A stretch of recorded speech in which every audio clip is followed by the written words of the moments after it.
Well, Apple is now being dragged further into the trade war with China. This as some Chinese companies have reportedly told their employees to only support Huawei products, even threatening punishment against anybody caught with Apple products. Also, in light of the Chinese fear over the arrest of the Huawei official, the Trump administration is considering a, quote, travel advisory for business executives who are going to China. So, gang, is there any light at the end of this tunnel?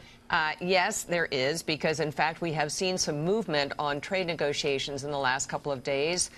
China is apparently rolling back the tariffs on automobiles imported into China. Like President said it was going to happen. Increased, exactly right, winning again, from 40% to 15%. They're talking about agricultural products and also about possibly changing the Made in China 2025 plan, which has caused a lot of anxiety, not only in the United States, but also in the EU. So I think the Huawei thing is sort of a sideshow. It is not unimportant. Don't get me wrong.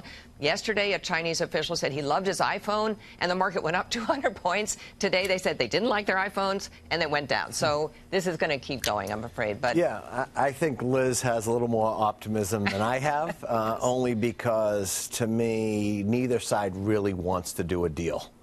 I just don't feel that there's going to be a situation within 60 days that anyone's going to be come out of that and be able to say, yes, we can go forward that way. So I see the only outcome is really rolling another 90 days.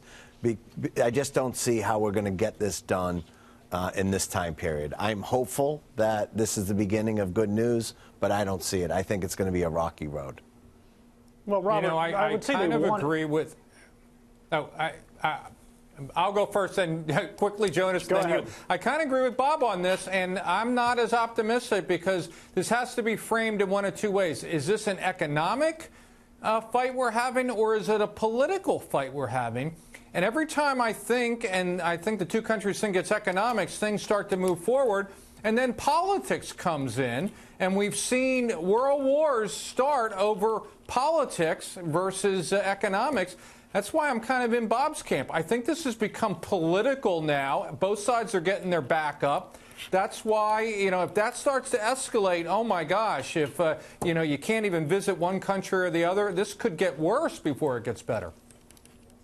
Yeah, I'm a little concerned. Look, I mean, it's nice that the tariffs went back to levels that they were at before, let's be honest, this started. And again, that was a tariff that was mostly impacting German auto manufacturers, believe it or not, in the United States.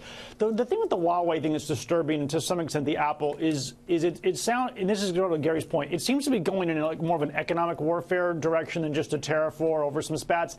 And I'm a little concerned that's not a war we're prepared to fight well, if for no other reason than their companies are so entrenched with their government. It's almost one and the same.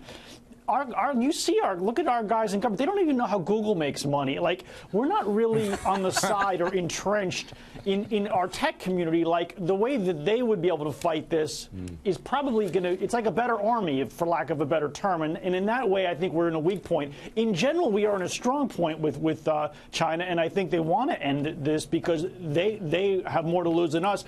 But they can probably play a game we can't play because of how entrenched they are with their companies. Just quickly, if I could bring it back to what you said, if we go back to the Apple situation, it's great that, to Liz's point about agriculture and cars, but the truth is the big elephant in the room hasn't been talked about. That's intellectual property and patent theft. So we have to get back to really why we have the big wars with them.